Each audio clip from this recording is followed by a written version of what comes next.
to go about it? Yeah, if I had confidence, but it's hard to get confidence. You know, I don't know that I have the wherewithal or the knowledge or the stomach for it.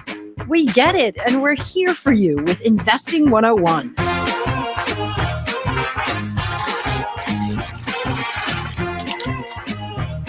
Welcome to Money Unscripted, a podcast from Fidelity Investments.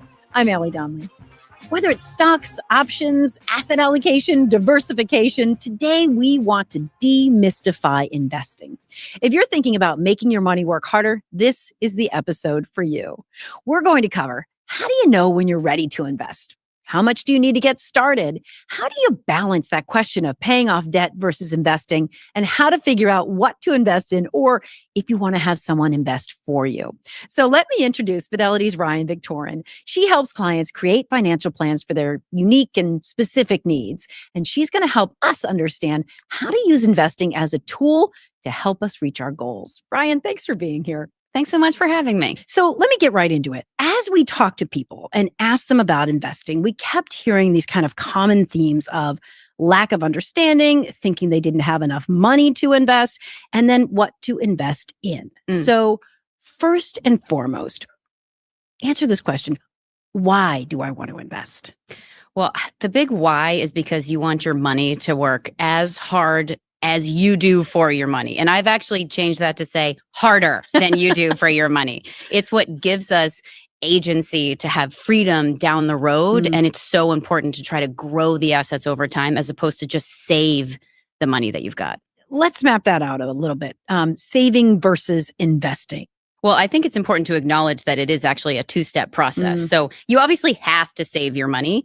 But I want to give you an example of the power of why we actually invest, like you said before, but with dollars associated with it. Okay. So, and I'm just going to use an example of what's called a conservative portfolio. So a little bit of risk and versus just leaving it in a bank account, sitting, making almost no, interest. Let's say we take $5,000. All right. And after 10 years, we've just kept it in our bank account and you might get like $30 in interest over that decade. Okay. So after 10 years, you still have $5,000. Okay, plus or minus a few dollars. Maybe a little bit of interest could have come along the way. Yeah. Let's say you took one step away from that and just put it in something conservative. After the end of 10 years, you might have over $8,000 at the end. And then, now I'm using a $5,000 example. Add a zero to that. Add a couple zeros to that. Like you can see how it can really compound over time. And it's very powerful to actually invest after you save the money. I hear that. And of course, we all want to make our money work harder. But as I think of my finances overall, how do I consider when I should start investing or if I'm in good shape to be investing? And I want to hear from Jenny first. So let's have a listen. I'm a mother of a child with disabilities. So my focus has only and ultimately been my son.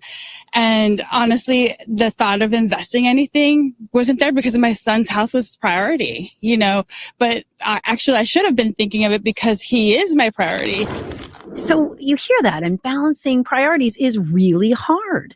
Yeah, absolutely. And again, as moms, like we tend to just give to others right before we're giving to ourselves and not realizing that actually investing will give us freedom to give to others later on. I have to encourage you to actually look to do that so that you can, have more choices down the road. And the way that we do that is to build that financial foundation. And where that starts is with your emergency savings. So the general guidelines here is about 3 to 6 months of your expenses. Now, everybody has what I call a sleep at night number. They're like, Ryan, if I don't have X amount of dollars in the bank, I'm awake at night. I'm stressed. My blood pressure is like through the roof. Okay. So like, what's that number? But making sure that it, works for you. Okay. At the same time, there is available to some people is something called a 401k contribution at work. And sometimes companies even have what's called a 401k match, which means whatever you put in, they put in to a certain percentage based on the company. So I kind of want you to build both of those first, which is build an emergency savings, but also make sure that you're working towards getting that company match as well. And I say working towards because this isn't an overnight thing for a lot of people, right? Even, I don't care if it's $30, $50 a week or a month, work towards those two goals. Once you have that foundation put in place, so emergency savings, and you're actually saving enough to get that company match, then we can start to think about maybe investing. Sometimes it's not financial. Sometimes it's a mental barrier, right? So we hear that from the people we talked with, and I know you hear it all the time. So it's those, I know I should be investing, but yet I'm not because. Let's take a listen.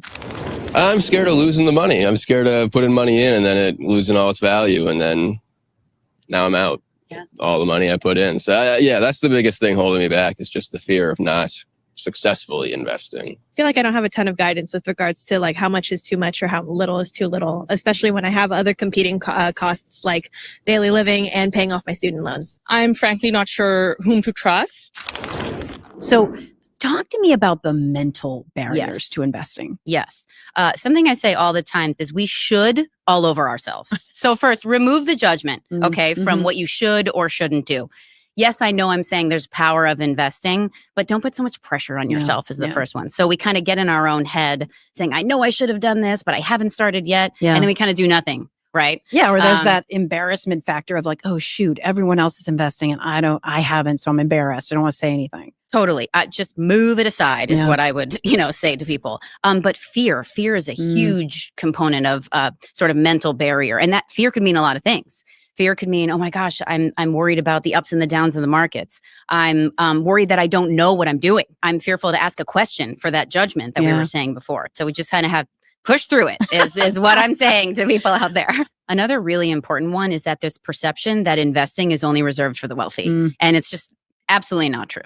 You tell me that this is one of the biggest questions and most common questions you get. And when we went out and talked with people, we found that to be true as well. Let's have a listen. I guess like depending on how much I make per month, what would the ideal amount be to start at? I mean, you think about it, like how much do I need to really start investing to start investing? Yeah. So you need $1. I hear you say that. And I'm like, what is $1 going to get me? Okay. So $1, just $1 is not really going to move a lot of needles. Right. Okay. But when I think about that from, like your 401k contribution, your emergency savings is built, where should your next dollar go? And then every savings after that. So again, I bring it down to just $1, but my point is I don't care if it's $30, $50, maybe it's way more than that. And that's awesome. But you don't have to have oodles of money to start investing. In fact, it's investing that starts to get you more money in the back end. Okay. So if I have debt, how do I look at that? Would I be better served to put that 30 or 50 to pay down my debt, or just kind of where does debt come into the debt versus investing conversation? Yeah. Also a really common and very important question. And I would say it depends on the debt itself. And so I'll give you some examples. So credit card debt, as an example, is a really difficult one. It can have interest rates in the teens or the 20s, and that can get away from you quickly. So I'd want to balance paying off things like credit card debt before we start thinking about investing, or at least having a plan to do so. But then there's other types of debt, like a mortgage, that's kind of designed to pay off over time, that tends to have much lower interest rates. And that's okay to pay off over time. So it kind of depends on the debt, depends on the interest rate tied to it. So I've addressed my emergency savings. I feel like my debt is in a good place. I feel ready to invest. What comes next? Okay, so next you have to think about what type of investor are you, or that you want to be. I'm going to break it down into 3 kind of questions you want to ask yourself. Again, judgment-free zone. So first, do you have the knowledge to do this? Yeah. Do you feel confident in your knowledge base for what to invest in? Okay. Second is, do you actually want to do this? Is this something that you have an interest in, that you want to take time Like to you want to do do this? it yourself. Totally. Yeah. And then third, do you have the time to do this? Yeah. Or are you willing to spend the time on it? Right. Yeah. This third one tends to be the thing that gets in the way the most for people. Yeah. Right. Yeah. And I use this as, for my personal example all the time. I'm the mom of 8-year-old twin boys, which I call, it's like living with 2 tornadoes. Okay. That doesn't even include my husband. And they're okay? not even teenagers yet. No, they're only 8. They're already eating me out of house and home already. Okay.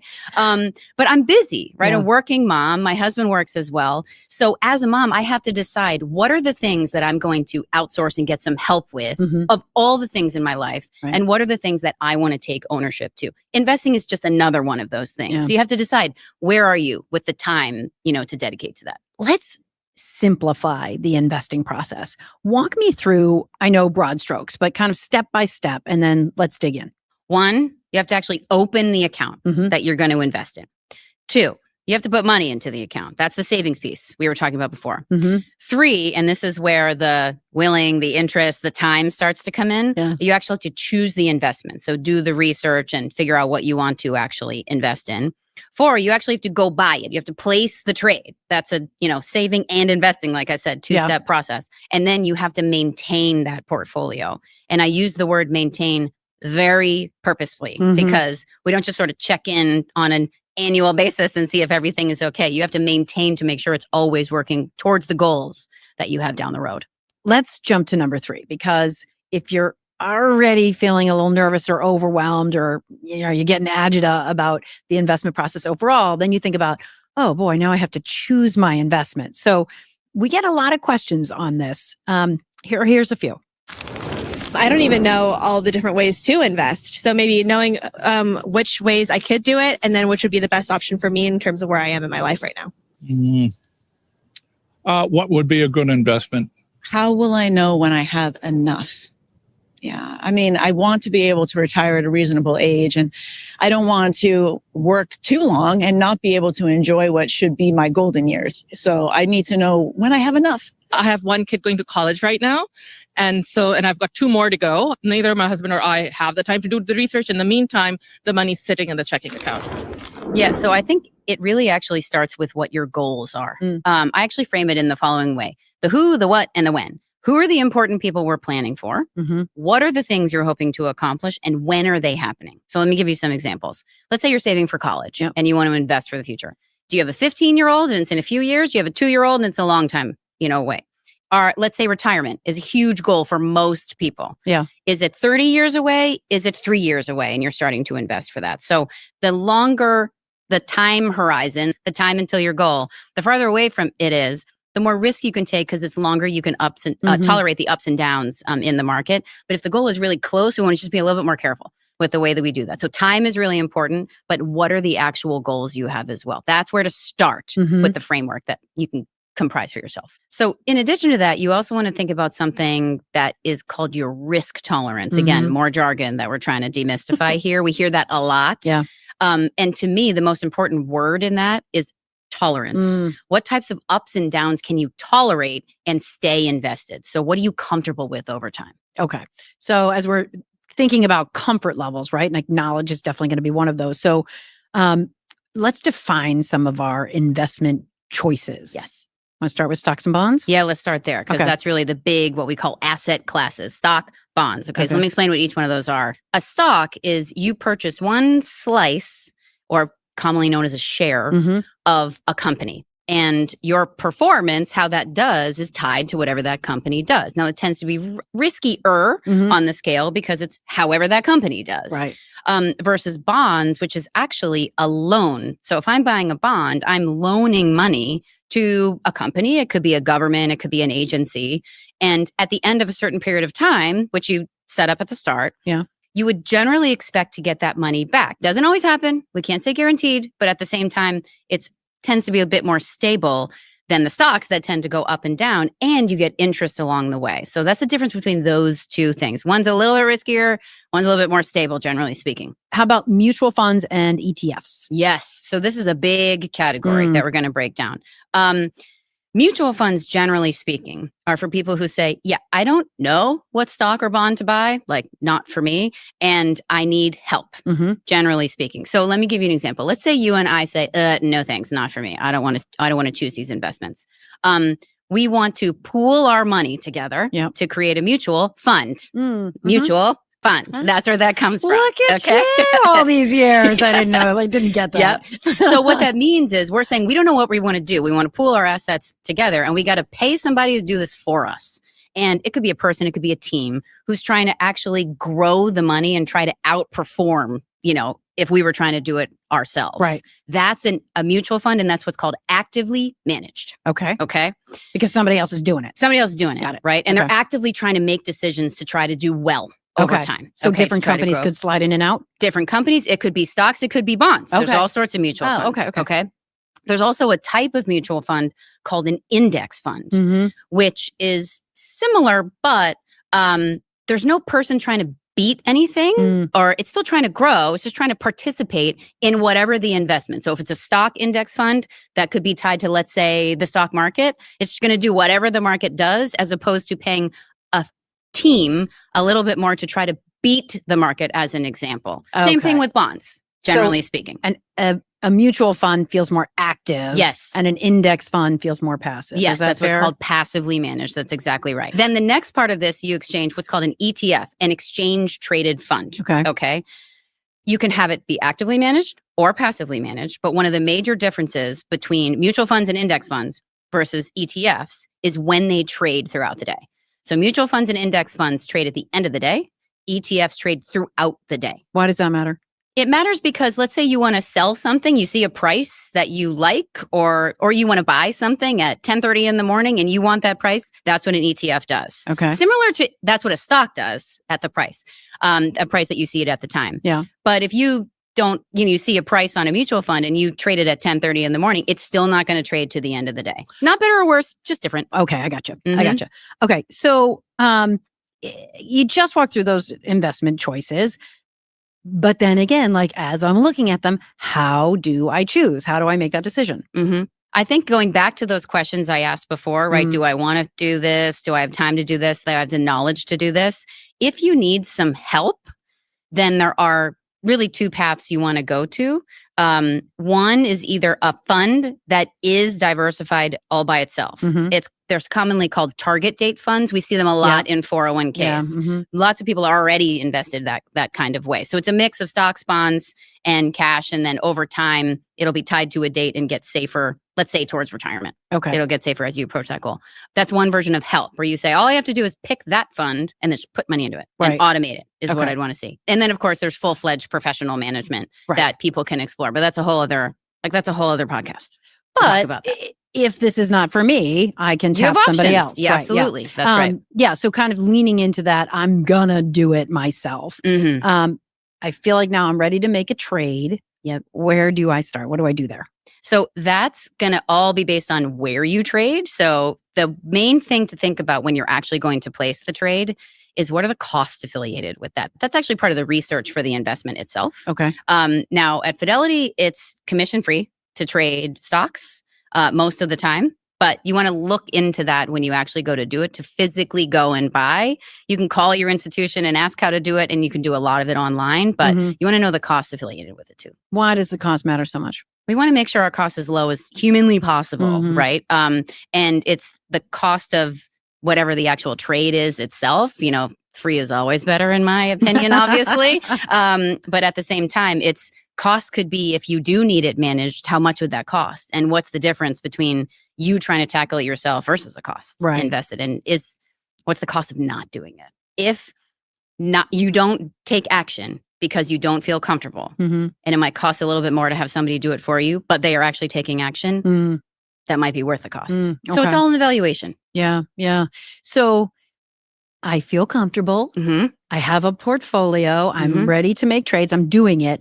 How do I manage my account, so to speak, or how do I maintain it, as you say? Yes, I use the word maintain really purposefully, because sometimes what I hear from clients is I look at my statement or I monitor, but I think of monitoring as just checking in, as opposed to maintaining is always making sure it's working for that framework we talked about. Remember the who, the what, and the when, right? Is it still serving those goals? And I think of maintaining like you would maintain your yard or your garden or, a plant that you might have, depending. You don't just monitor your yard, or else, oh boy, it's going to be, grass higher than you. So you have to maintain it over time. Do you want to do it yourself? Do you want to hire somebody to do it? It's the same type of thing. It's just investing is, another one of those categories. Okay. So you've given me the confidence. I want to get started. Let's remind people of the top steps. Yeah. So first, remember, remove the fear. That's where to start. Okay. So remove the judgment-free zone. That's what we're doing here from investing. Second is you want to make sure you open the account, you put money into the account. And what I would say is the foundation of all of this is make a plan for this. These are not, things that are in a silo by themselves. Think about that framework that you really want to focus on for the who, the what, and the when, and then make those decisions within a framework. Don't be afraid, and you can totally do this. Don't be afraid to ask for help. just get started. Brian, this has been such a good conversation. Thank you. You're so welcome. It's been a blast. Awesome. If you want to learn more or you're ready to start investing, check out our website. It's fidelity.com/money unscripted. You can also head to our show notes, and on both, there are links to articles and toolkits on the investing basics, a deeper dive into types of accounts and resources, and tips for new investors. Be sure to like, follow, subscribe to the podcast, and we'll see you next time on Money Unscripted. It's your life. Get your money's worth.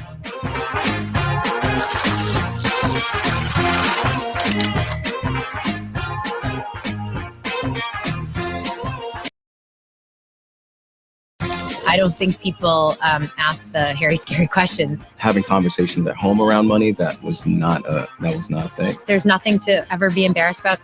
How did you budget and save? I didn't. Every little bit counts. None of it has been easy. There's been a lot of hard work. Do you feel proud? Incredibly proud about my accomplishments and proud about the journey itself. Welcome to Money Unscripted, a podcast from Fidelity Investments. We're sharing your stories, talking about what's possible for your life and, of course, your money. I'm Ally Donnelly. Do you ever feel like everyone else has it all figured out? Spoiler, they don't. Today, we're talking financial literacy. A mouthful, but really, it's getting to the heart of the money basics that can help set us all up for success, like budgeting, saving, investing, and strategies for tackling that debt.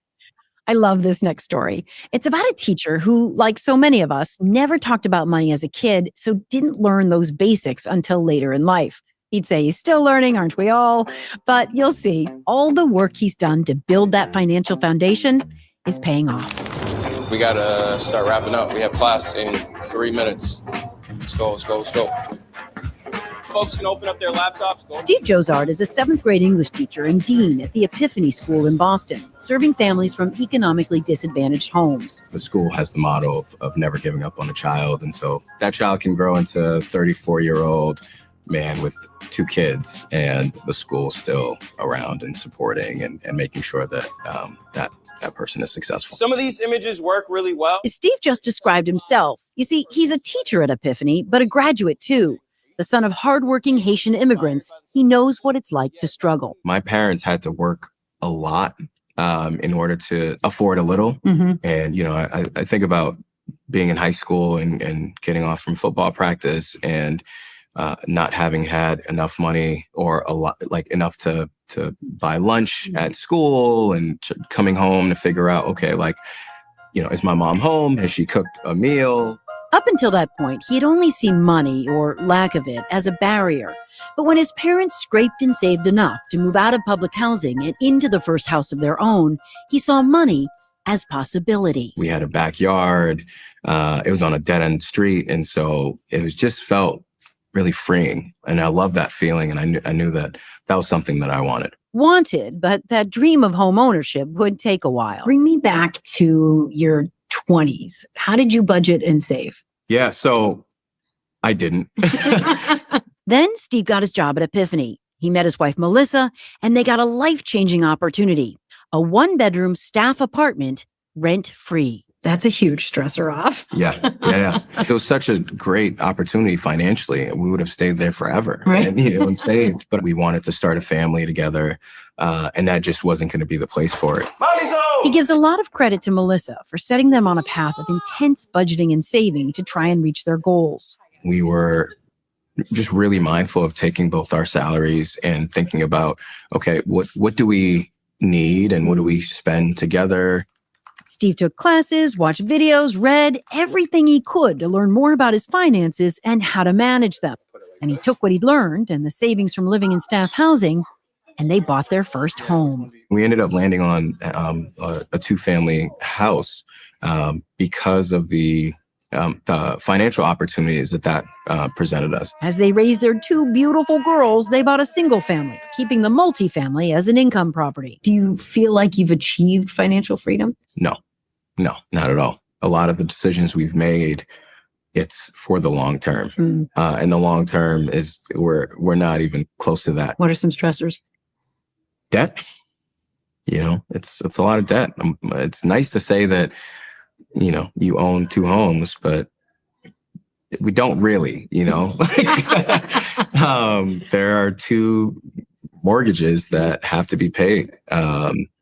Think about my college loans, childcare, credit card bills. That is something that we're working on. I think that the more that debt is reduced, the more we move to financial freedom. Somebody watching this could say, well, he got free housing for 2.5 years. He had it easy. I don't have that. I don't have family money to buy me a house. None of it has been easy. There are ways in which that I've been really lucky. And I definitely want to acknowledge that. Yeah. But there's been a lot of hard work with that luck as well. So knowing where you've been, what you've been through, and where you are now, what would you tell your younger self or one of your students? I think about my students. I think about one student in particular. He didn't see home ownership being something that he could have access to. And so I think about, for me, I was able to see it with my parents, but I think that for younger Steve, even before my parents purchased the home, and then for my students, is that there are ways in which you can achieve things that you don't immediately see. Do you feel proud? Incredibly. Why? I am setting things up for my children, and it's just really nice thinking about my 2 girls, and I love seeing them run up and down the stairs of our house now. That is significantly bigger than any space that I had as a kid. And you did that. Yeah. Oh, so sweet. Like Steve, we all have goals. Maybe it's saving for a home or paying down that credit card debt or student loans, or maybe it's just getting by. But how do we get there? So we're going to cover a lot of ground today, from budgeting and savings to managing debt to investing 101. And here to help us is Fidelity's Kelly Lannon. She helps people engage with their finances more, like so many of us do here at Fidelity. Hey, Kelly, thanks. Hi, Ally. Thanks for having me. I'm so excited. It was great to hear about Steve, too. Yeah, he's awesome. Wonderful. So, just like Steve, getting to those goals, I know you like to start people out with budgeting. Mm-hmm. Why? And I got to say, just the word can turn people and be like, I don't want anything to do with that. Mm-hmm. Yeah. So I think that's the first step, right? People hear that word and like you just cringe. I feel like you just probably said it and people listening in are probably like, oh gosh, we're going to talk about budgeting. So, but really, how I like to think about budgeting is it's like a plan, right? Mm-hmm. It's a plan for your money, and your money touches every aspect of your life. And Ally, think about how many times you've planned today, right? You probably planned what you were going to wear. You're probably planning, what you're going to do over the weekend. I'm already planning what the heck my kids are going to eat for dinner later today, right? So think about how many times we plan throughout the course of the day. And that's not intimidating by any means. That's just what we have to do. So don't we think it's equally as important to start to establish a plan when it comes to your money? Okay, so walk us through what a good budget looks like. Mm-hmm. Yeah. So I think before even looking at what a good budget looks like, I always urge people to take a step back. Try to get an understanding of what's coming in. And really what I mean by that is how much you're getting paid, whether you're getting paid weekly, biweekly, monthly, really have an understanding of what's coming in. And that's after taxes. Okay. Uncle Sam gets his first. And then once you have a good understanding of that, then understanding what's coming out. And that's really how I first look at my budget. That actually can dictate, any spending that happens. And then I look at my money, and how I really view my money is bucketed in 4 specific categories. The first is those essential expenses, right? Ally, like the things we can't live without, the things we need to spend money on, or we're going to get kicked out of our house, rent, mortgage payments, money for groceries, money for food. Exactly. Daycare. We should do a whole episode on that, right? So daycare, the essential expenses, the things you have to spend money on each and every month, each and every week, whatever that may be. And then I look at the non-essential expenses, the discretionary expenses. Those are the things that could we maybe live without some of those? Of course, but those are also the things that make us happy. And why do we work so hard, right? You want to spend money on the things that make you happy. And then I look at kind of those longer term things that I have in the horizon, whether that's saving for something like retirement or saving for a house or a car one day. And then the shorter term things, something like an emergency fund, which I'm sure we'll get into that a little bit later today, or emergency savings, or maybe going on a vacation in a couple months. It's interesting because you talk about budgeting, and for so many, it feels like a chore. Yeah. But then you talked about enjoying your money. So how is that a tool for getting to do that? Yeah, no, I think that's a really good question. When you start to make that budget, when you start to have that plan, it starts to bring you a little bit of flexibility and really understanding where your money's going. And I don't think it has to be a scary thing. Just spend a few minutes every day jotting down some things in your phone, right? Jotting down your plan for your money, having understanding of a plan for your money, and then come back to it time to time. It doesn't have to be a big chore, but while you're sitting there, whether you're watching TV or you're waiting for your kid to go on that potty. I'm in potty training time, Ally, let me tell you, go back and check on that plan. Yeah. And then you have a better understanding, and then you'll feel a little bit more comfortable of knowing where your money's going and spending it on those things that make you happy. Lots of good easy apps too. Mhm. You talked about knowing what you make, your take home pay after taxes. But what if it's not predictable? You're getting paid different amounts each month. Yeah, that's a great question, especially because, and I see this in my work, especially with our younger generation, next generation, but it spans the generation. A lot of folks have a side hustle. Yeah. A lot of folks work in the gig economy. And so they don't have that consistent pay, month over month, week over week, whatever it is. So, what I recommend is take a look at, your pay over a specific time period. Let's say month. Take a look at what you're averaging. Let's say you're averaging about, 2,000 to 5,000. We'll just use rough terms. Yeah. I would plan your budget based upon that 2,000, base it upon the lower amount, and really use that as the understanding of what's coming in, right? Okay. If you do the lower amount, chances are you're going to be making more than that, which is great. But then you have a little excess spending money. You've baked a little flexibility in your budget, so you don't have to worry each and every month, oh my goodness, I'm going to go over and go over again. Yeah. So that's just a little small tip that I like to recommend to folks who maybe have kind of more of that gig worker and they're getting paid a little bit more inconsistently. Yeah, that makes sense. I know there's no one size fits all budget, but do you have some good guidelines of what it should look like? So how I think of budgeting is through really general guidelines. So the majority of your money coming in after taxes, that should really be earmarked towards those essential expenses, the things that you can live without, the things that you consistently have to pay off, every week, every month, whatever that is. So the biggest percentage of your money should go towards that. And then we go down to the next bucket, smaller percentage, make sure it's not too high, is a discretionary spending. Those are the things that, could you live without, but it's also the things that make you happy, the nice pair of shoes, the trip with your family. You want to make sure that you have a certain percentage allocated to that. Yep. And finally, we have your emergency fund. A smaller percentage would go to your emergency savings. I think we're going to talk about that in a little bit, but you always want to make sure that you have money saved aside in case of an emergency. What about retirement? Yeah, good question. Right about right now. First things first, if you're someone who has access to a workplace retirement account, either a 401k, if you're in the for-profit sector, or a 403b, like Steve, who's a teacher, or someone who works in the non-for-profit sector, hospitals, for example, are a good example of that. That is a workplace retirement account. And step one would be to take advantage of that, take advantage of that. Make sure you're either opting in or do not opt out if you're already opted in through your workplace. Yeah. And that is a terrific way of your employer saying, hey, I like you, Ally. I like you, Kelly. I want you to retire one day, and we're going to help you to do that. Another thing that a lot of employers do, and this is something I actually learned when I started to work at Fidelity, is that they offer something called a match. So let's give an example. Let's say your employer has a 3% match. What this is saying that if you are also contributing 3% of your paycheck into your workplace retirement account, let's say it's a 401k, your employer will also match up to that 3% into your workplace retirement account as well. And honestly, it's like free money. And what do you say to people who say, hey, that's 3% I can't miss out of my paycheck? So that's a great question. And I know that many people feel that way. The biggest thing that I would say is to automate it. Yeah. Automatically set it to the 3% coming out of each and every paycheck. Set it aside for yourself, get that out of the way.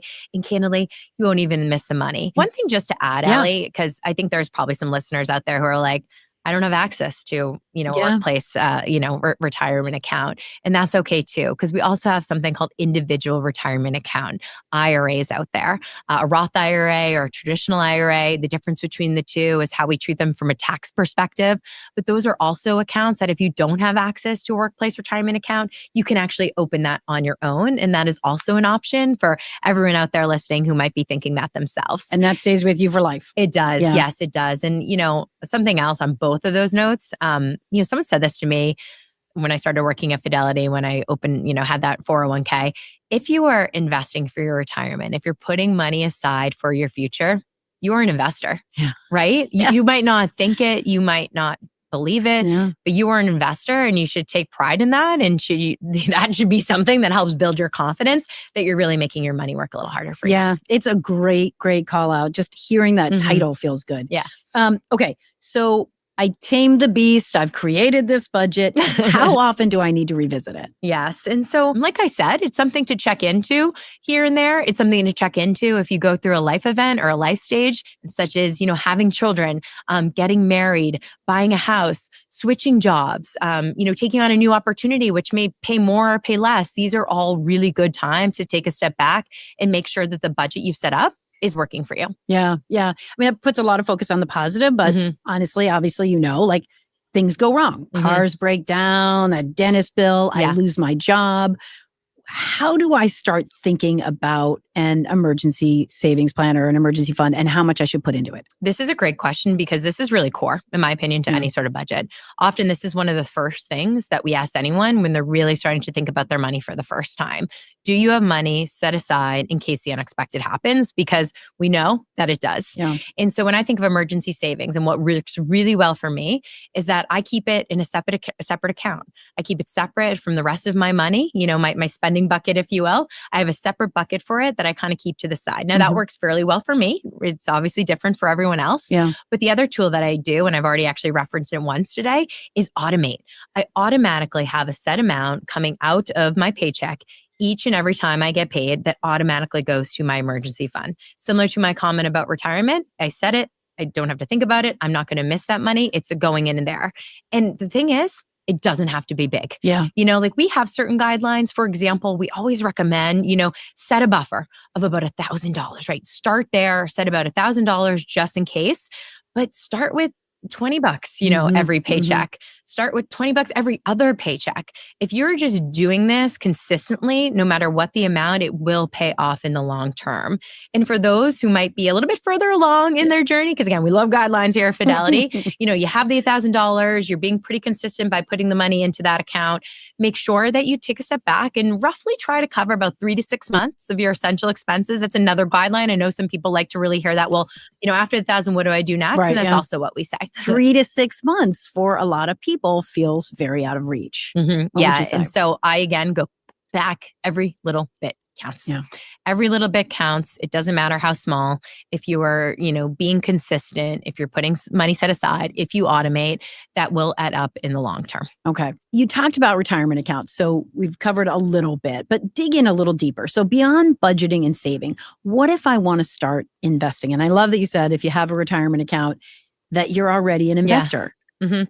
So yes, let's reiterate that. I think that's a really important thing. But the way I think of investing is, putting a little muscle behind your savings, right? Yeah. But it's a way of actually putting your money not in a traditional bank account, not in a high yield savings account, but putting into the stock market and kind of letting compounding take over. Albert Einstein, smart guy, he said that was literally the eighth wonder of the world. That is one of the most powerful things. And that's actually getting returns on top of your returns and letting your money build interest. So it's a really powerful thing. And why investing for something, playing the long game is a really important thing everyone should know. You think about the language of investing and it seems like, oh, that's for other people. So boil it down for us. Give us some straight up definitions. Let's just define what investing is. Yeah. So investing is putting your money aside and investing in assets such as stocks, bonds, mutual funds, ETFs, the list goes on. How do I pick those? That seems daunting. That seems like a lot. Yeah. I think first comes to first is that you have to take a step back and you have to understand what are your goals? Right? What are your goals? Are you looking more short term? Are you looking more long term? So that's always step number one. Step number two is actually understanding your risk tolerance, right? And what I mean by risk tolerance is how much, are you willing to risk if the market, goes up and down? Because it does. The other thing too is that when you're investing, it is a longer term game. It's for the longer term. And as a result, either because you're looking longer term, or we say this a lot to our younger customers, because you're young, you're able to weather the ebbs and flows of the stock market because you don't need that money for a while. And as you know, Ally, investing always involves risk. Yeah. So we always want to make note of that when we're talking about that subject. So number one is the goals. Number two is really understanding what your risk tolerance is. And number three is actually going and picking the investment options that might be right for you. A stock is you're actually investing investing in a company. And depending on how that company does, if they have a good or bad quarter, if your money is in that particular stock, it will go up and down. Stocks do carry a little bit more risk just because it is unknown, but that could be an option. A bond is something, it's basically like an IOU where you're actually loaning money, to a company or the government. And what they're doing is that quarter over quarter, you're getting a little bit of an interest payment back. And then when the bond expires, you actually get your money back in full. So that's another thing. And then cash actually is also an investment option too. So what we say about this is really understanding your goal, which is based on your time horizon, your risks, that can determine what you put in your portfolio. And then you really just want to make sure that you have the proper asset allocation. If your time horizon is a little bit more out, maybe you'll have more stocks. Asset allocation, Kel. Yes, exactly. Asset allocation, and that is basically, have you heard the term, don't put all your eggs in one basket? Yeah. That's what it is. You never want to have, all your eggs in one particular investment option because, if you drop your eggs, you can't eat breakfast. If you have everything in one, option, you're just opening yourself up to more risk. So asset allocation, diversification is another term too. Those are usually used interchangeably. Okay. Asset allocation is really focused on those investment options, the stocks, bonds that we spoke about. Diversification, that's really focused on industry, the retail industry, the tech industry. And so what you want to do, and honestly, regardless of age, regardless of risk factor, I recommend everyone, you just want to spread it out. Because if you have everything in one spot and something happens, you're just opening yourself up to more risk. Right. Yeah. Let's talk about the elephant in the room, debt management. Most Americans are dealing with some kind of debt, whether it's a mortgage or a car payment or student loan debt, credit cards. Credit card debt is the highest it's been in American history. So how do we start taking a bite of that apple? Yeah. I think the first thing, and I don't always love to say this, but it's true. At one point in our lives, we will all find ourselves in debt, right? And, how I look at debt is there's good debt and there's bad debt. Now, let's also be very clear. Even the good debt, I don't think it ever feels good, It's right? still debt. It's still debt, right? And, debt causes stress. And so a lot of what we do here at Fidelity is try to educate people on how to, handle their debt to alleviate some of that stress. Examples of good debt, right? Or student debt. You need to take on debt in order to put yourself through college, get the job you want one day. Another example is a mortgage payment. You're actually taking out a mortgage, a loan to purchase a house to one day actually own an asset. And then you have the bad debt, especially credit card debt, right? The credit card debt, if you have that, it can affect your credit score. Depending on what you want to do with your money, having a bad credit score can really be detrimental because it is the thing that can give you a good rate on your mortgage. A credit score, for better or worse, it's a report card. Right? It's a report card. It's a score that people look at to understand if they can trust you with things, if they can trust you with money. So credit card debt, bad debt. Now, as I said before, it never necessarily feels good, even if it's good debt. And so, there's really two methods that I often look at, when I'm telling people or talking to people and educating them on what debt to pay off first. And we live in New England. Ally knows that. For everyone listening, we live in the New England area. So we're used to snow. For those listening who've never seen it, we're jealous. I don't know why we live here sometimes, but they both have to deal with snow, right? Yep. So we have the snowball and avalanche. Okay. So snowball, what we look at there is balances. And typically a strategy here is pay off and look at the lowest balances first and work your way through that. So write down all your debt, the lowest balances, start with that. Once you pay that off, any money that was going to that first debt, put it towards the next lowest balance, and so on and so forth. So that's the snowball. Okay. Then we have avalanche, and this actually deals with interest rates. So for this one, you actually take a look at the interest rates, and the debt that you have with the higher interest rate, that's what you tackle first. So you tackle that one first, and once you pay that off, you put the money that you're putting towards that debt towards the next highest interest rate, and then you go down the list like that. So you really have to, choose what works best for you. But those are two strategies. Those are two options to really approach how you're paying down your debt. What we also lean into is kind of the rule of six, right? Any debt that has a 6% interest rate or more, typically those are the debt you should tackle first before the other one. So if the two specific strategies don't work, you just want to kind of something a little bit more simple, focus on the interest rates, rule of six, anything that has 6% interest rate or more, possibly look at that one first. Okay. As we wrap up, any final thoughts you want to leave people with? Yeah. First of all, if you're listening to this today, first of all, kudos and thank you, because that's a big step. Ally, we've talked about this. I don't think people talk about money enough, right? I don't think people ask the hairy, scary questions. No one wants to feel dumb. No one wants to feel like, well, everyone knows this except me. So I would just leave everyone who's listening in is talk about money.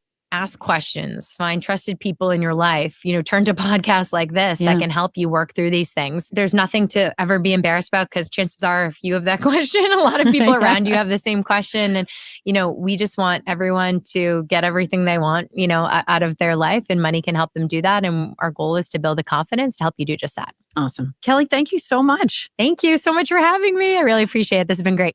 Thanks to Kelly, and thanks to all of you for being here. If this conversation has motivated you to take more control of your money, check out our website. It's fidelity.com/money unscripted. We have links on how to create that budget, strategies to pay off debt, and save for your future. Be sure to like, follow, share the podcast, and we'll see you next time on Money Unscripted. It's your life. Get your money's worth.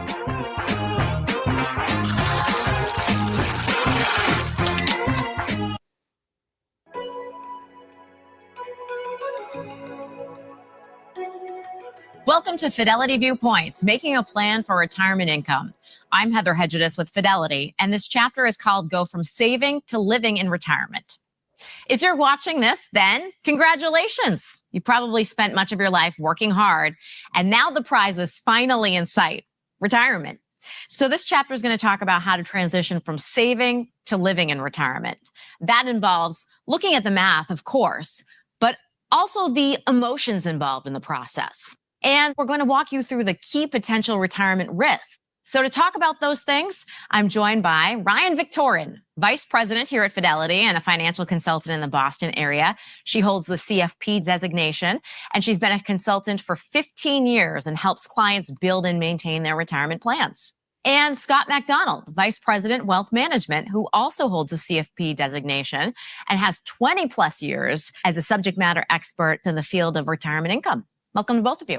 Thank you. Thanks for having me. Well, I want to start off by acknowledging first and foremost that this is a huge transition, right?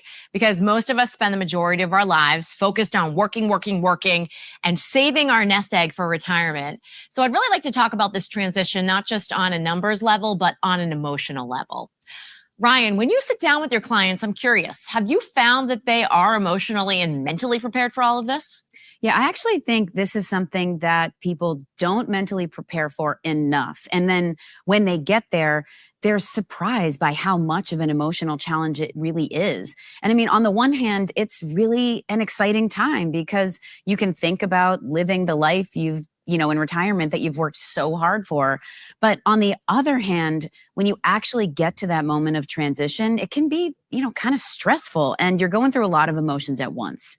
And then the other thing to remember is that for decades, the focus has been save your money and grow your money. And then once you retire, the focus shifts to use your money and make sure that it lasts. And this mental shift is arguably one of the most challenging things that my clients deal with. And I think it's where professionals like me can really help you in that transition from saving in retirement to living in retirement. Yeah, I completely agree, Ryan. It's a lot to wrap your head around. What comes to mind is an experience that I had with my son years ago that I think may be a helpful analogy in understanding what it's like. When my son was 7, I took him to climb Mount Monadnock in New Hampshire. He was extremely excited as we started. He was eager to climb over every rock.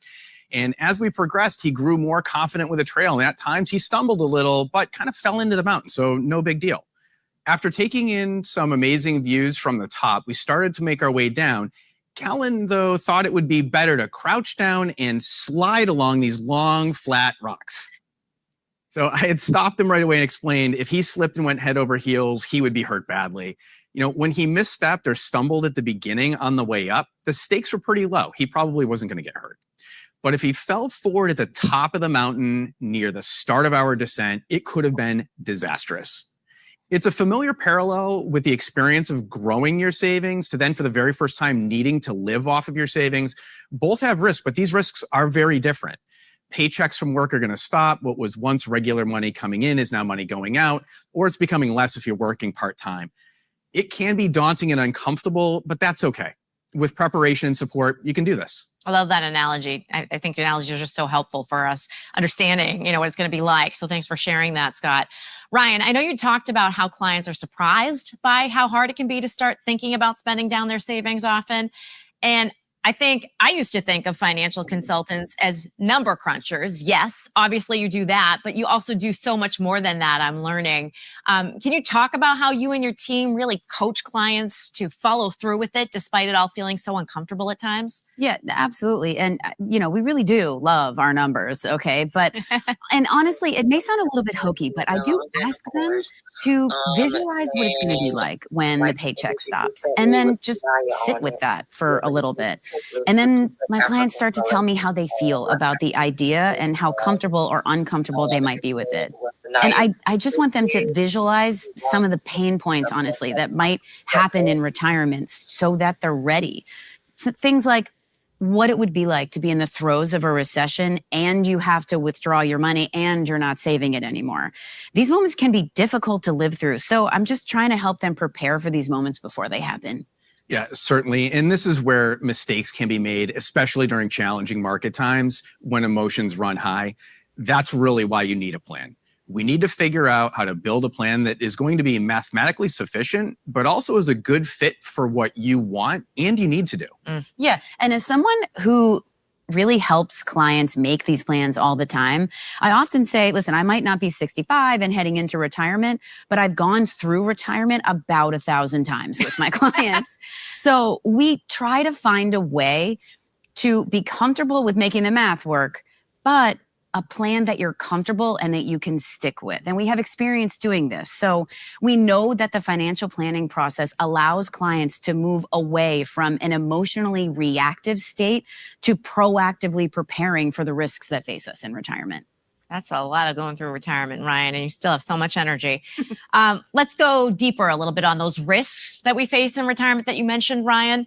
Scott, why don't you start us off and walk us through those risks and touch on how planning can help protect against those risks? Sure. There are 5 key risks that we want clients to understand and be prepared for. I'm doing it on my Withdrawals, laptop. inflation, longevity, medical costs, and asset allocation. Yeah, These risks apply to everyone, no matter how much money you've saved. So first is withdrawals. And this comes into play when you start to draw down on your retirement savings.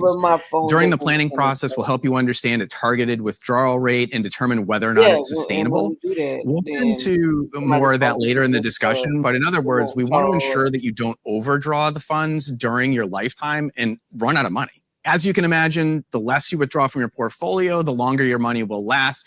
This can be pretty intuitive, but I love supporting this idea with a visual. As shown here, there's a huge difference when someone in their mid-60s in a balanced investment strategy has an inflation-adjusted withdrawal rate of 4% versus 5, 6, or 7% rate. While the difference may seem minor, it can have big implications for how long your money will last. In this case, the 4% withdrawal rate would not only have preserved the savings, but also allowed the money to grow. While the 6% rate would have depleted the savings by the time this person is 81 years old. And that leads me to the next risk, inflation. You'll have to account for the fact that things will cost more. Your purchasing power can decrease over time. So your plan should keep pace with rising costs. Third, longevity. We're living longer, and that means your money needs to last longer than in past generations. Yeah, and the elephant in the room here with retirement planning is that it's hard to guess how long you're going to live. Right. Yeah, that seems like, something nobody can predict, right? How do you do that? Right. And it is an uncomfortable thing to think about. However, we need to ensure your money lasts as long as you do. With many people retiring earlier and living longer, you may spend nearly the same amount of time in retirement as you did during your working years. Fourth, medical costs. Most of the time, we can't predict our health in the future, and we know that medical costs continue to rise. So you should make sure that you have an estimate of how much you might need for medical expenses and have the money allocated to cover them, including unexpected health care and long-term care costs that may surface. The last risk is allocation. And this means having your money invested in a diversified portfolio of stocks and bonds, which can help weather changing markets and give you the confidence to stay invested along the way. Wow, that's a lot to think about, Scott. So how do we protect ourselves from these risks? And also from a big one, which is the fear of running out of money, which I think is something we can all relate to. Ryan? Yeah, it's an incredibly common fear. And it's actually the fear that can stop us from spending the money we've worked our entire career for, and therefore not living the life we hope to in retirement. But it also stops us from planning altogether, because sometimes we're just scared of the result.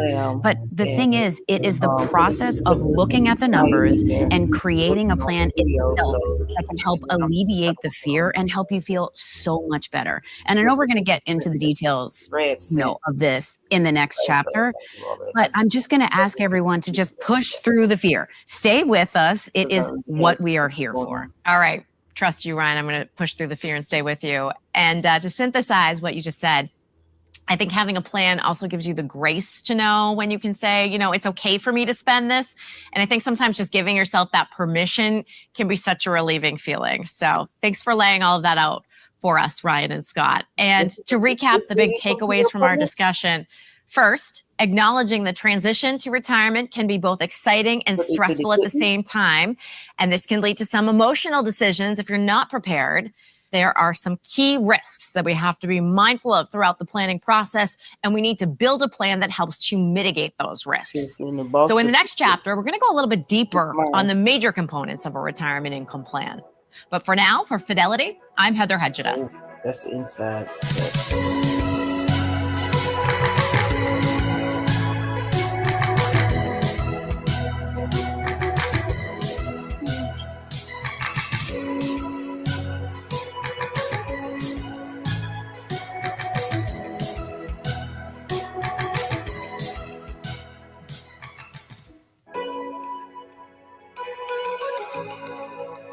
That is all your work stuff.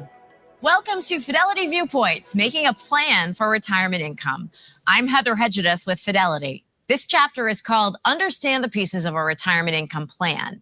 So if you watched our last chapter, we laid out the risks that retirees face, as well as the emotions that come with this massive transition in your life. And now we're going to go into the specific components of what makes up a retirement income plan. So with me again are our retirement income specialists, Ryan Victorin, Vice President and a Greater Boston-based financial consultant, and Scott MacDonald, Vice President, Wealth Management here at Fidelity. Thanks to both of you again for making the time. Thanks for having us. I'm happy to be here. Happy to have you both. All right, let's start off by defining exactly what a retirement income plan is for everybody out there. Scott, how would you explain it? Yeah, at the most basic level, a retirement income plan is a map or blueprint to how you'll spend your retirement savings in a measured way. It's a detailed report that shows where and how your savings are going to be spent throughout your retirement. And it should help you make sure your retirement savings last, match your retirement vision with your financial situation, perhaps build a legacy for your family, and feel prepared for what's ahead. Okay, and generally, when should you start documenting and developing that plan? Yeah, so I work with clients of all ages, but I do see a pretty big uptick in requests to dive deeper on retirement income plans when clients are in their, mid 50s, because traditionally we see people retiring somewhere in their 60s, but everybody is different. So I have some clients who want to be done working at 55, and then some who want to just keep working into their 70s. And while there's no set number necessarily, it's within about 5 years of income slowing or stopping that you really want to start to put a plan in place. But don't worry, if you have less than 5 years to go, or you're even in retirement right now, it is not too late to put a plan in place. Okay. So within 5 years of when your steady stream of income slows or stops, that's when you start the preparations. Okay, got it. Let's talk about when that time comes, what is step one in developing that plan? What would you say? Well, first, you want to think about what you want your retirement to look like. And I say to my clients, paint me a picture of your vision of retirement and ask yourself, what's most important to you and who's most important to you? And, what do you want to do? Do you want to travel, spend time with kids or friends, or help your community or causes you care about, or even move to a dream retirement spot, or, leave a legacy to your kids? Think about it and write it down. But another important point here is that it's not always about wants in retirement. Sometimes that picture is shaped around what you need. And I'll give you a personal example. I'm one of 5 children, and I have an older sister with Down syndrome and 3 younger brothers. So my sister will never be fully independent, and she'll always need support, including financial assistance. So my parents' major concern is leaving assets behind so that she's taken care of. And, the coordination and the financial responsibility doesn't have to fall on me and my 3 brothers. So me, to figure out how to support her. Their entire retirement picture is wrapped around that primary goal. Wow, Ryan, thanks so much for sharing that. Caring for those we love can be a really big consideration for many people. Another consideration is for those retiring with someone like a partner or a spouse. You've got to be on the same page. It's incredibly common when a couple retires to have one person who's leading the plan or investment strategies, the other is taking more of a back seat. And I get it. We're busy, divide and conquer, right? Both individuals need to be part of the planning discussion. Both of you need to answer the questions Ryan just mentioned, like what kind of life do you want to live in retirement? How do you want to get there together? It's commonly known women tend to live longer than men and may find themselves in a situation where their planning partner passes away before them. And in the midst of dealing with the grief of losing a loved one, now 2 other things have happened. The finances have changed and the plan must evolve. I really believe it's important that both partners are at least aware of the plan. Yeah. And also, I want to add here, the person who's a little bit less interested in being involved at the onset, they don't have to become an expert in the fine points of the plan, but I agree. They should at least know that it exists. Yeah, it should be a living, breathing, actual document that's easily accessible, that your partner knows where to find it and could put their hands on it. It should be able to change as your life changes. Such a great point, Scott, that it needs to be where you know where it is, that you can put your hands on it and you can physically touch it. Okay, so we have that vision, Ryan. And then what do we do? What's next? So next is understanding the expenses that support that vision and your day-to-day needs. And we think about expenses in 2 main categories, essential and discretionary. And when it comes to essential expenses, we're talking about the categories you would expect, food and housing and taxes, but also this is where we capture the costs associated with one of those risks that Scott mentioned in the first chapter, the medical costs, okay? But essential expenses are also things that sometimes we call non-negotiable to you. And sometimes those are needs, like in my family's case for caring for my sister. And sometimes they're expenses that might help you maintain a sense of fulfillment. So let me give you an example. I have a client who told me that one of her expenses is an annual trip to Australia, which to me sounded like an optional, fun trip at first, until she told me that's where her grandbabies are. And it's a yearly non-negotiable expense for her. And, we helped build her whole plan around that. Okay. The second category of expenses would be considered discretionary or flexible. This could be the fun stuff like dining out or taking a trip. And I tell my clients, write it all down. We have so many budgeting apps and worksheets available online to help you do this. All right, so you can either write it down if you're a pen to paper person like me or use an app. That all makes total sense, Ryan. And I love you sharing, by the way, about that client. After we do all of this, right? And after you categorize and capture your expenses, then what do we do? What's the next step from there, Scott? Yeah, the next step would be to identify your sources of predictable income in retirement. Now, Fidelity believes your essential expenses should be covered by predictable income sources. We're putting the 3 main ones on your screen. They are Social Security, pensions, and certain types of annuities. You can think of these as your retirement-based salary. It's the cash flow you can count on every month for the rest of your life, no matter how long you live. These predictable sources of income can address longevity risks, as I mentioned earlier in Chapter 1. Let's first talk a little more about Social Security. This will likely be a primary source of retirement income for most of us, and you'll want to know your options before claiming your benefit. Many people wait until full retirement age, which for most will be age 66 or 67. The Social Security Administration also allows you to claim early benefits at age 62. However, your benefit will be reduced. Also, you may delay your benefit until age 70, which will boost your income by 8% for each year beyond full retirement age. And finally, married couples have additional options to consider when claiming their benefit. Fidelity has a tool that can help you decide by estimating how much you might receive at different ages, whether you're married, divorced, single, or widowed. And at the end of this chapter, there will be a QR code that will take you there. All right, so I'll jump in here and mention the second source of predictable income, which is pensions. Candidly, though, not as many people have access to pensions nowadays, but I'll explain them. They are an employer-sponsored form of retirement income. And there's many different kinds of pensions. There's military, government, teacher pensions, and then, of course, those sponsored by private companies. So just like how Scott was describing the complexities around Social Security for a couple versus someone who's single, the same idea applies to pensions. Those considerations are usually tied to when and how to take it, and also why it's important that that decision is made within the context of the whole plan. Because once you make those elections, you can't change it.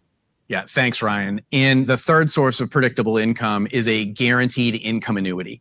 Annuities are becoming more common, and we've been getting more client questions about them over the last several years, especially with pensions going away. An annuity is a contract that's issued by an insurance company where you invest part of your savings in exchange for guaranteed income for the rest of your life or you and your spouse's lives.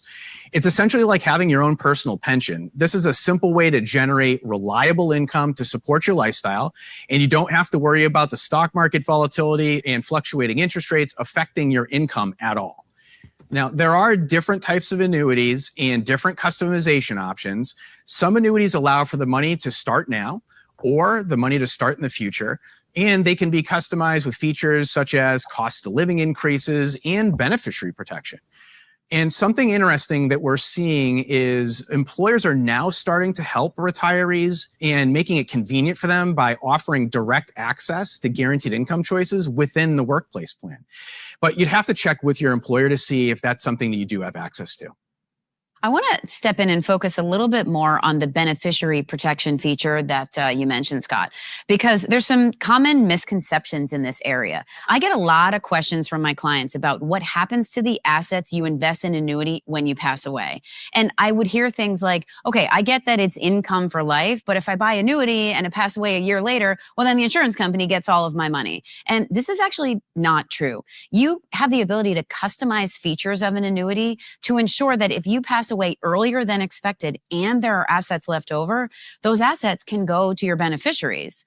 As with any investment, you always want to make sure you consider the provider, the terms, and the fees for annuities. And that's where a financial professional like me can help you sort through what all of this means, and especially if it feels overwhelming. Okay, that is so helpful and reassuring. And thank you both for explaining those three main sources of predictable income. So once you have a clear picture of your expenses and your income sources, what do we do next? All right, so then you want to take a look at the expenses you captured versus your predictable income sources to see if you have a gap between the two. And if you have a gap, the next phase of planning is dedicated to answering the question, how do we fill the gap? This is where we start to look at your savings and investments to see how they're set up to help with all of this. Yeah, it's also important to acknowledge there are some people who don't have a gap between their income and expenses. For example, some people from your parents' or grandparents' generation may have access to a pension which would have covered all of their needs and they didn't have to dip into savings at all. But that's not the reality for the majority of people today. And to Ryan's point, most retirees today have to find ways to generate more income from savings that they'll have. Now, if you're one of the fortunate few who have all of your expenses already covered by Social Security or a pension, that's great.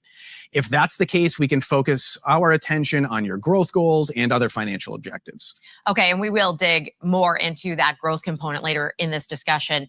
But I do want to stick right here for a moment with the concept of what to do if you have a gap between your income and your expenses. So Ryan, what do we do if we have a gap? How do we tackle that? All right, so first, we want to figure out how your assets are organized, okay? And actually look at where are the assets, meaning literally which financial institutions are they held at. Then we want to look at what types of accounts do you have? 401ks, IRAs, brokerage accounts, health savings accounts, things like that. And then we want to look at how are the assets invested right now, meaning what's the allocation of stocks and bonds and cash in each account? And given that mix, how much income potential can come off of this portfolio? Note that I also said income potential and not return, okay? So let me break it down. Income from the portfolio usually comes from two categories: dividends off of stock and interest off of bonds. Okay. So once we have that captured, then we can use Fidelity tools to run an analysis to see A, whether the way you're set up right now can generate enough income to help fill the gap, and B, what types of withdrawals beyond the income generated are needed. And that's what's called the withdrawal rate that we talked about before. So one thing it's important to point out, I know we're talking a lot about income, but it is okay to have a withdrawal rate and actually spend your money. That is what it is there for. We just want to ensure that the withdrawal rate isn't too high to be sustainable, and we want to see whether any changes are needed to improve the overall plan. Yeah, that's exactly right, Ryan and Heather. And something to point out here, you've probably noticed that we haven't talked about making any changes yet. To this point in the planning process, we've focused on understanding where you are today, analyzing your current situation. Next, we can talk about exploring ways to strengthen your income plan. All right. We'll think about that. But that's all great homework for all of us building out our retirement plans. I feel like we've got a lot of homework on our hands now. So we just covered the basics of a solid plan. And to recap for you, that includes prioritizing your essential expenses, identifying your predictable income sources, and then identifying any gaps between the two. So if you're near your screen right now, take out those camera phones, because here's a QR code to the Social Security benefit calculator that Scott mentioned that can help you decide when you might start claiming your Social Security benefit and determine how much that benefit could be. Together with Ryan Victorin and Scott McDonald, I'm Heather Hedges with Fidelity, and you've been watching Fidelity Viewpoints, making a plan for retirement income.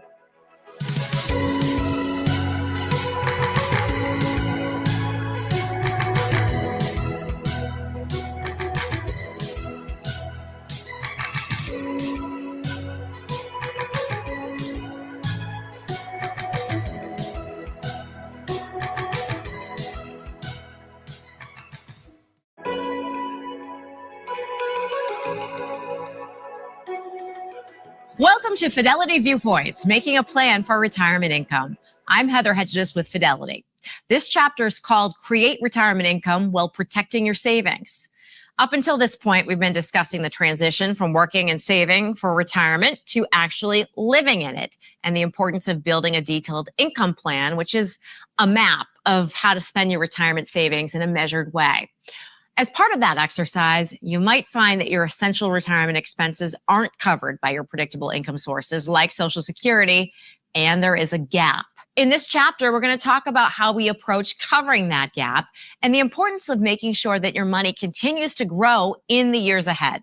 So joining me to talk about that once again are Ryan Victorin, a vice president and a financial consultant in the Boston area for Fidelity, who helps clients establish and maintain plans every day, and Scott McDonald, Vice President, Wealth Management, who has spent his entire career helping people with retirement income planning needs. Welcome back to both of you, and thanks again for joining us. Thank you. Yeah, thanks for having me. Hopefully, you've had a chance to watch our previous chapters.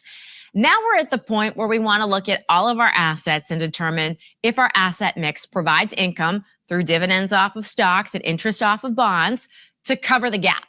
So the question now is, what if after you go through that exercise, your asset mix doesn't do that? What should you do next? Scott, you want to tackle this one? Sure. Again, at Fidelity, we believe your essential expenses should be covered by predictable income sources. And your discretionary or the nice to have expenses, they can be met by withdrawals from your portfolio. If there are essential expenses still unmet by your current lifetime income sources, this is where an income annuity may be a good fit for you.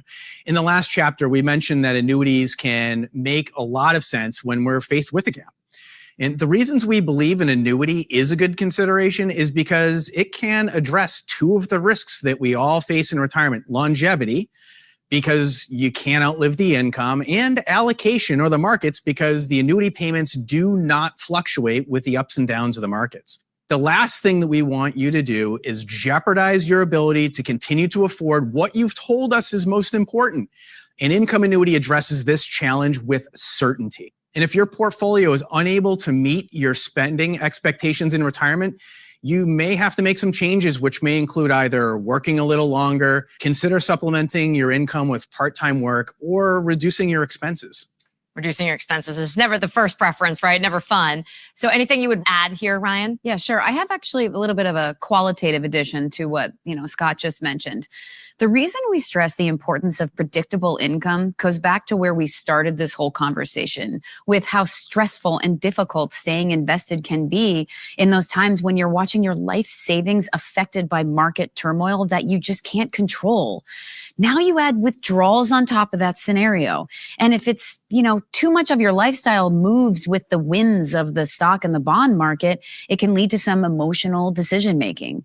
And the reality is the more you have in predictable income to cover those critical expenses that Scott mentioned, the less you really have to worry. Well, I can see the value of covering those critical expenses with predictable income or guaranteed income. Well, it's okay to actually spend some of your money and therefore have a withdrawal rate. You just want to make sure it's not so high that it leads to a stressful experience, right? All right, let's move on to the next big piece of a plan, which is growth. So, Ryan, talk to me about why, even though you're retired, it does not mean that you shouldn't continue to grow your portfolio.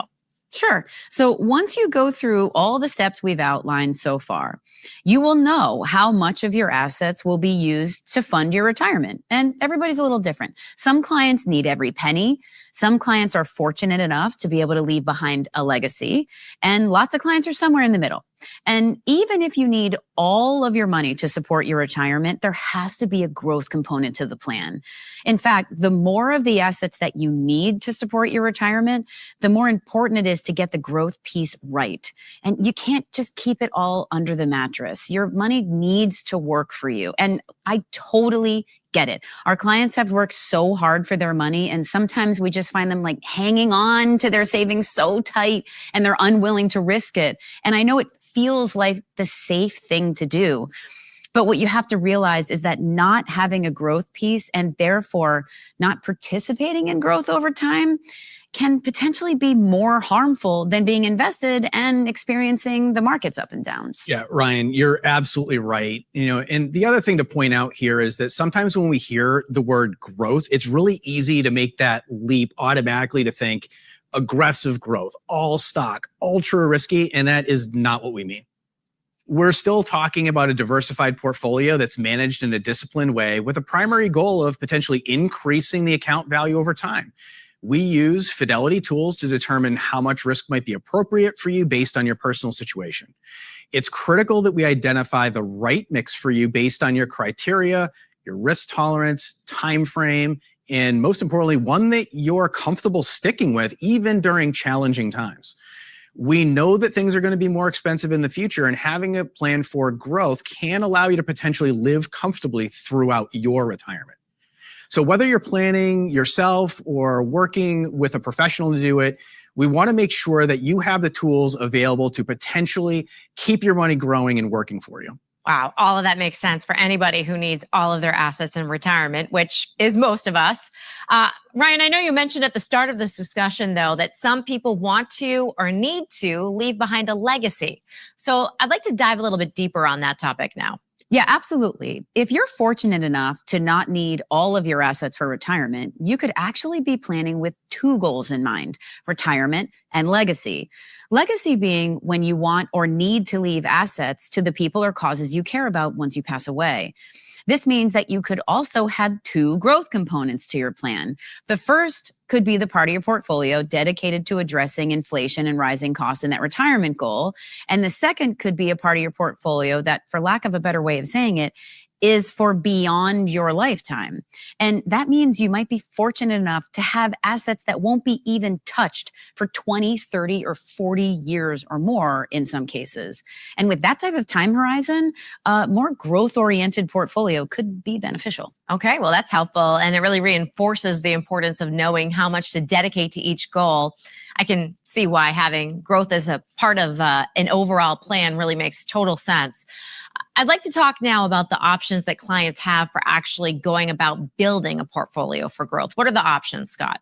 Yes, this is what's great about doing this within the context of your overall plan, because you'll have a great sense of your goal, what you need your portfolio to do at this point to help you achieve the goals, and how you're feeling about it, particularly from a risk standpoint.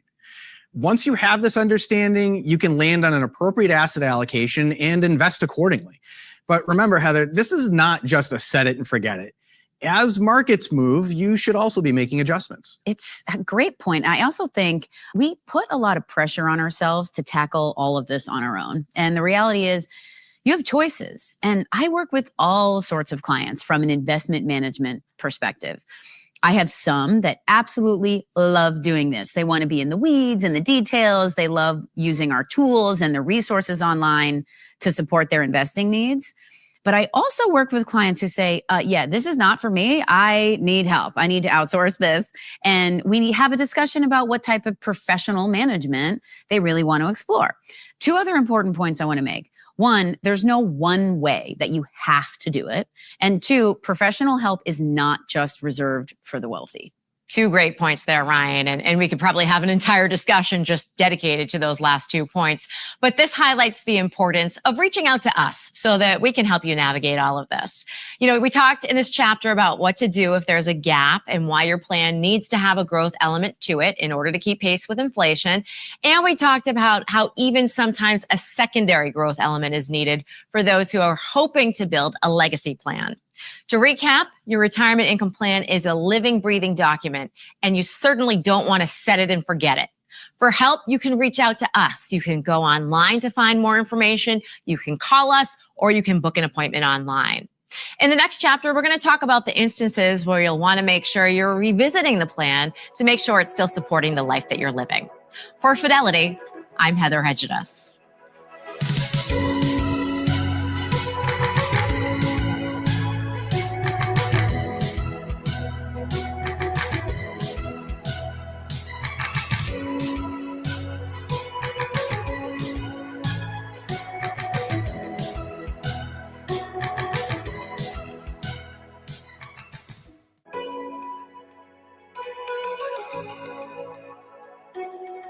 Welcome back to Fidelity Viewpoints, Making a Plan for Retirement Income. I'm Heather Hedges with Fidelity. This chapter is called Manage the Unexpected by Adjusting Your Plan. I hope you've had a chance to watch the previous 3 chapters of this webcast. So everything we've talked about so far has centered around setting up your plan.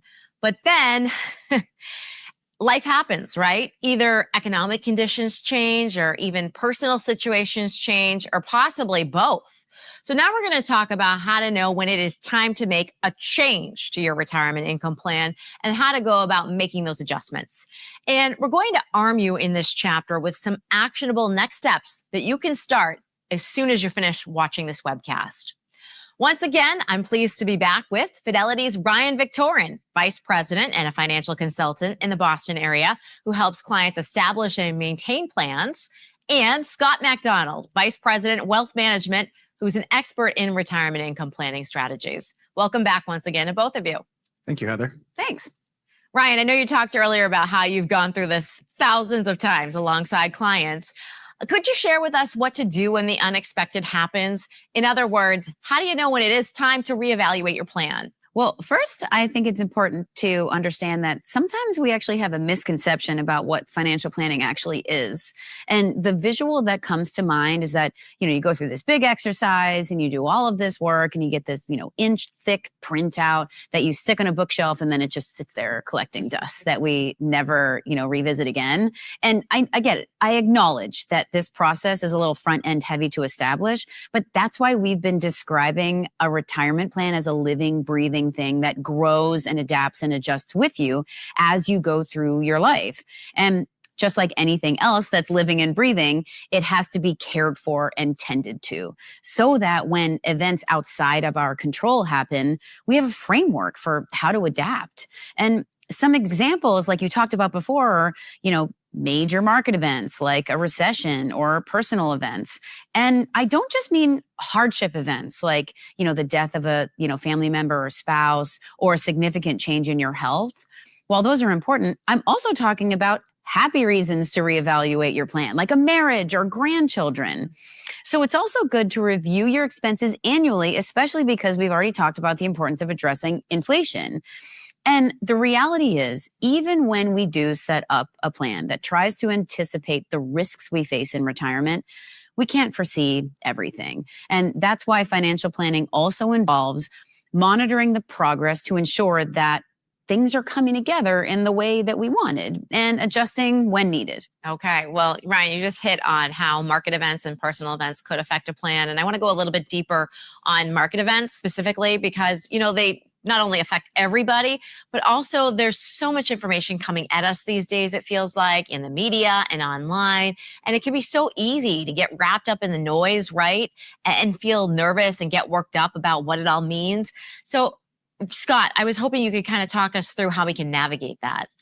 Yes, it's human nature to be influenced by headlines and social media, which lead to emotional decisions, and acting on them may be inconsistent with your goals and harmful to your success over time. Sometimes you have to set this aside and not make rash decisions, and instead keep focused on your goals. Through the planning process, we aim to minimize the impact of market events that you can't control. And if your plan is put under conditions that test it, having it documented can help us ensure you're remaining on track, and it gives you perspective.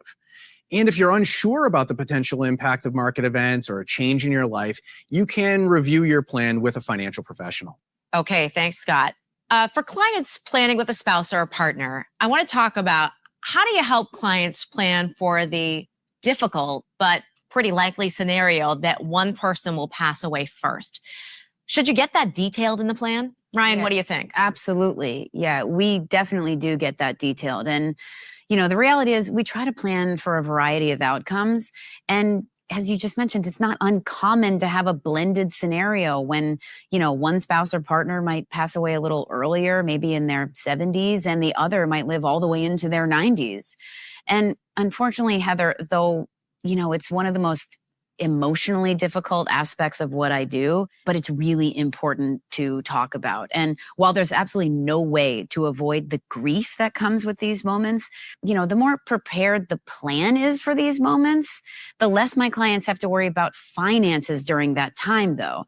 And it allows them to just, focus on their grief and really taking care of their family. Yeah, and that's key, right, Ryan? You have to prepare for both scenarios. You have to be mindful of that. And the reality is when a spouse or partner passes away, the Social Security benefit picture will change. So the income in retirement is shifted. So the power of planning is really twofold. One, it accounts for these possibilities before they happen. And two, if they do happen, then we're better prepared to make these necessary adjustments. I also want to say, you've probably noticed that we've repeated a few times, refer back to the plan, create a plan, monitor the plan. Go back to the plan, go back to the plan. That is the point. Each of these events is when you should refer back to the plan. It's a constant monitoring. Okay, that's an important point. You guys have been so great today. I have one final question for both of you, and that is, what should we do once we stop watching this webcast? What should be our very next step? Scott, I'll throw it to you first. Yeah, that's an easy one. Get started. Gather all of your details, get organized, include your partner or spouse or whoever you're going through retirement with. I've been part of meetings where planning partners are totally on different pages, where one person says, this is exactly what we want, and the other immediately responds, absolutely not. So it's really a matter of trying to figure out the proper level of compromise and agreement and really to get on the same page. Yeah, I couldn't agree more. And, my suggestion is coming off of that first part is take action. You've put so much effort into understanding the exact steps to take to protect what you've worked so hard for and to continue to grow it so that you can live the life you always wanted to in retirement. So make sure you actually implement those changes. And we realize that this is complex and it can probably sound a little overwhelming, but that's what we are here to help you with. Call us. Go online, come visit us in an investor center. We want to see you and help you. You are here to help. I got it. Thank you to both of you, Ryan and Scott. We covered a lot here. We hope that approaching and planning for how you'll manage your money in retirement now feels a lot less overwhelming after watching our webcast. So to recap, we talked today about the importance of getting organized and being honest, and how to go about identifying expenses and predictable income sources, and the importance of making a plan that addresses any gaps and also continues to grow your money throughout your retirement. We also discussed how to approach planning if there are partners involved. Both partners need to be aware of the plan. They need to participate to some degree and have a unified vision. And remember, everybody affected should be a part of that conversation. Also, a big one here. Remember, retirement income planning isn't one and done. It is something that you do need to monitor and revisit throughout your retirement. For those of you who are really close to making the jump to retirement, we hope this webcast energizes you to start your detailed retirement income plan now. You can visit our Planning and Guidance Center on our website, or if you need help, you can call us, or believe it or not, it's also free to set up an appointment with a professional just like Ryan. Or if you're at the stage where you're trying to visualize your retirement, well, we have a great digital planning experience available on our website for you called the Retirement Decision Guide. It can help you navigate many of the decisions that you'll have to make about your money, health, lifestyle, and loved ones. For Scott MacDonald and Ryan Victorian and everybody who is a part of this one, thanks so much for watching Fidelity Viewpoints, Making a Plan for Retirement Income. We wish you well as you prepare to embark on this exciting new chapter in your life.